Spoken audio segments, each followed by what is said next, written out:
ব্যারাকপুর সাংগঠনিক জেলার সহসভাপতি। সভা নির্বাচন পাখির চোখ করে ভোট করা হবে, তার আগে দেখা যাচ্ছে যে কেন্দ্র সরকার অর্থাৎ একটা এনেছে SIR, যেটা নিয়ে রাজ্য রাজনীতি তোলপাড়, সব দল একে অপরের মানে গায়ে কাদা ছেটাছেটি করছে। কি মনে করছেন কতটা বাস্তবায়িত এই SIR হলো এই পশ্চিমবঙ্গে? দেখুন, আজকের দিনে দাঁড়িয়ে যেখানে তৃণমূল বলছে যে SIR পশ্চিমবঙ্গে হতে দেব না, নানানভাবে বিরোধিতা করছে, SIR-এ সবাইকে আসতে হবে। আমরা বিহারেও দেখেছি SIR সফলভাবে হয়েছে এবং তারপরে ইলেকশনও হয়েছে। তো যদি কেউ ভেবে থাকে যে এখানে পশ্চিমবঙ্গে SIR করতে দেবো না, তাহলে আমি বলবো মূর্খের শহরে বাস করছে। বিষয় হচ্ছে SIR হবেই এবং তার জন্য যা যা পরিকাঠামো দরকার সেটা কেন্দ্রীয় সরকার দেখছে এবং আমাদের ইলেকশন কমিশন দেখছে। কি মনে করছেন বিহারে SIR হয়েছে, একটা লং দি প্রসেস, 2 বছর সময় নিয়ে আপনার SIR হয়েছে, এই পশ্চিমবাংলায় কেন 2 মাসের ভেতরে আপনার কমপ্লিট করতে হবে? দেখুন, SIR আমাদের কমপ্লিট করতে হবে এই কারণে 2026-এ আমাদের বিধানসভা ইলেকশন আছে। তো ইলেকশনকে মাথায় রেখে আমাদের সময় কম, কিন্তু এর মানে এই নয় যে এই মধ্যে কমপ্লিট করা সম্ভব না। অবশ্যই সম্ভব, কারণ আমরা দেখেছি এর মধ্যে অনেক BLO-রা তারা 100% কাজ কমপ্লিটও করেছে, তাদের নামও প্রকাশ হয়ে গেছে। তো কাজ হচ্ছে এবং সেইভাবেই হচ্ছে। যারা BLO এবং কিছু আধিকারিক চেষ্টা করছে SIR-কে প্রভাবিত করার, তাদেরকে চিহ্নিতকরণ করা হচ্ছে এবং তাদের শাস্তির ব্যবস্থাও হচ্ছে। রাজ্য সরকার বারবার মানে প্রত্যেকটা মানুষকে আবেদন করছেন যে আপনারা SIR ফর্ম ফিল আপ করুন, কিন্তু CAA ফর্ম আপনারা ফিল আপ করবেন না। এটা আপনারা কী করে বোঝাচ্ছেন মানুষকে? হ্যাঁ, দেখুন, CA আলাদা বিষয়, SIR আলাদা। SIR যাদের নাম রয়েছে তাদের তো কোনো অসুবিধা নেই, কিন্তু যারা দেখা যাচ্ছে যে বিগত দিনে আমাদের যারা হিন্দু ঘরের রয়েছে, যারা নিজের ধর্ম রক্ষার্থে বাংলাদেশ কিংবা মায়ানমার নানান জায়গা থেকে এখানে এসছে, তাদের জন্য তো আমাদের কেন্দ্রীয় সরকার অলরেডি এটা বিল পাস করেছে এবং তাদেরকে বলা হয়েছে। তো তাদের জন্য এটা, সকলের জন্য তো CA না, অবশ্যই না। তাদের জন্য তারা অবশ্যই তাদেরকে নাগরিকত্ব দেওয়া হবে এবং তাদেরকে CA-র জন্য অ্যাপ্লাই করা হচ্ছে। এখানে অনেককেই কনফিউজ করে দেওয়া হচ্ছে যে অনেককেই মানে যাদের রয়েছে নাম তাদের তো দরকার নেই, কিন্তু যাদের নাম নেই তাদের ক্ষেত্রে বলা হচ্ছে। কিন্তু এই CA এবং SIR দুটো ভিন্ন বিষয় রয়েছে। CA এর নাগরিকত্ব দেওয়ার বিষয়, SIR-এ নাম তোলার বিষয়। বিরোধী দলনেতা শুভেন্দু অধিকারী একটা কনফিডেন্সের, কী করে এতটা কনফিডেন্সের সঙ্গে বলছে যদি 26% ভোট, যদি SIR যদি এই বাংলাতে যদি সম্ভব, তাহলে তৃণমূল সরকার 2026-এ থাকবে না।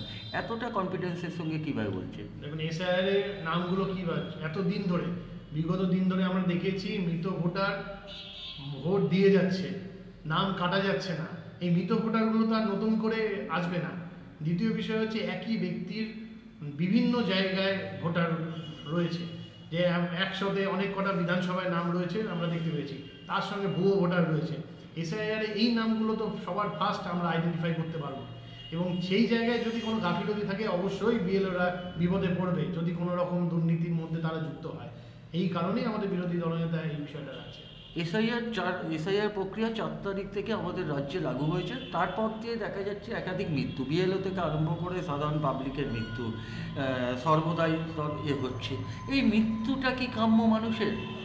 দেখুন, মৃত্যু কখনোই কাম্য নয়, কিন্তু মৃত্যু যেমন এটা আমাদের একটা রীতির মধ্যে জন্মিলে মরিতে হবে, অমর কি কথা হবে।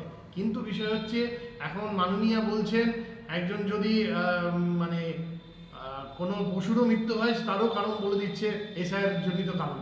তো এখন এটা দুঃখের বিষয়, আমরা এটা নিয়ে কৌতুক করবো না সিরিয়াসভাবে দেখব। আর কদিন আগে আমরা দুঃখজনক ব্যাপার, সোদপুরের দিকে একজনের মৃত্যু হয়েছে সুইসাইড ইয়েতে, কিন্তু তার 2002 সালে নাম ছিল এবং তার আঙুলের কাটা ছিল, সে নিজে লিখতে পারতো না, কিন্তু সেখানে দাঁড়িয়ে উনি কত কি সুন্দরভাবে বলেছিলেন যে উনি একটা নোটও দিয়ে গেছেন এবং SIR-এর জন্যই হয়েছে। তো ওই ব্যাপারটা হচ্ছে উনি যেন তেন প্রকারে এসআইআরকে কালিমালিপ্ত করার চেষ্টা করছে, বাস্তবে এর কোনো ভিত্তি নেই। আচ্ছা, আপনি বললেন যে ওনার আঙুল কাটা, ঠিক আছে মানলাম, যাদের অনেক আঙুল কাটা থাকে ভগবান প্রদত্ত, তারা হয়তো পা দিয়ে হয়তো লিখে যেতে পারে। এই ক্ষেত্রে যদি পানিহাটির ওই ব্যক্তি যদি পা দিয়ে লিখে কোনো নোট লিখে যেত, তাহলে আপনার কি বলবেন? মানে তার পরিবারের লোক তো অ্যাসুরেন্স দিচ্ছে যে সেটা ওনারা লেখেনি, তো সেখানে দাঁড়িয়ে আমরা তো সেই ভিত্তিতেই বলা। হ্যাঁ, তো এখানে এগুলো তো অযৌক্তিক বিষয়। বিরোধী দলনেতা বলছে এখনো পর্যন্ত মানে বাংলাদেশিদের ভোটারদের নাম বাদ যাচ্ছে না, দাবি করেছেন। তাহলে কীরকম কাজ এগোচ্ছে তাহলে এসআইআরের কাজ? নাম বাদ যাচ্ছে না বলতে গেলে আমরা তো বলছি যারা অনুপ্রবেশকারী এবং যারা ওখানে সংখ্যাগুরু তাদের বিষয়, তাদের অবশ্যই নাম বাদ যাবে। তারা তো নিজের ধর্ম রক্ষার্থে এখানে আসেনি, তারা অন্য উদ্দেশ্যে এখানে এসছে, অবশ্যই তাদের নাম বাদ যাবে। মুখ্যমন্ত্রী মমতা বন্দ্যোপাধ্যায় এও বলেছেন যে যদি একজনের নাম যদি ওনাকে যদি খোঁচা দেওয়া হয় তাহলে উনি দিল্লি হেলিয়ে দেবেন। কি বলবেন আপনারা? বিষয়টা হচ্ছে উনি এতদিন বলতেন all India party, national party. উনি তো নিজের পার্টিটাকে ন্যাশনাল লেভেলে ধরেই রাখতে পারলেন না, দিল্লি হেলানো তো অনেক দূরের কথা। আগামী দিনে পশ্চিমবঙ্গে থাকি কিনা সেটা দেখুন, আর তো কটা মাস। নিজের জায়গায় উনি নিজেকে প্রতিষ্ঠিত আবার করতে পারে কিনা সেটাই দেখার বিষয়। বাকি অল ইন্ডিয়ার তকমা গেছে, এখন যেই রাজ্যে রয়েছে সেই তকমাটাও চলে যাবে। আচ্ছা দাদা, মুসলিমরা তো আপনাদেরকে ভোট দিবে না, হিন্দু ভোটটা 2-3 জায়গায় ডিভাইড হবে, কেউ কংগ্রেসকে জিতে, কেউ সিপিএমকে জিতে, কেউ আপনাদেরকে জিতে, তাহলে জিতবেন কি করে আপনারা? দেখুন না, বিগত দিনে এরকম আমরা তো ধর্মের ভিত্তিতে রাজনীতি করি না, আমাদের সব পার্সেন্টেজই ভোট আসে কম বেশি। কিন্তু বিষয় হচ্ছে বিগত দিনে যদি আপনি দেখেন আমরা অনেক বিধানসভায় 2-3 হাজার ভোটে আমরা ব্যবধানে হেরেছি।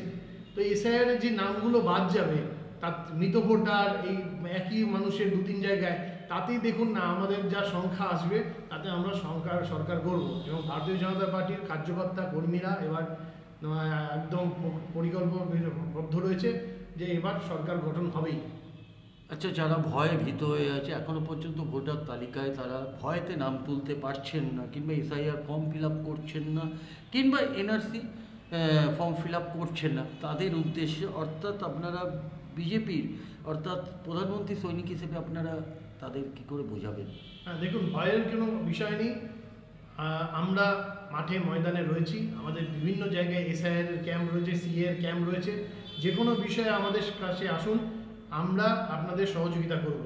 এবং আসছে, মানুষ বিশ্বাস করে আসছে। প্রথমে যে ভয়টা ছিল অনেকটাই কেটে গেছে, আগামী আর কিছুদিনের মধ্যে পুরোটাই কেটে যাবে। এবং এসআইআর যারা বলছেন এই যে বিরোধিতা করতে দেবো না, দেখুন তারা সবার আগে নিজের ফর্মটা ফিল আপ করে জমা দিয়ে দিচ্ছে। তো ওনারাও জানে কোথাও মানুষকে বিভ্রান্ত করছে, কিন্তু ওনারাও জানে এসআইআর যখন এখানে অন্য জায়গায় হয়েছে এখানেও হবে এবং সকলকেই করতে হবে। Thank you. অসংখ্য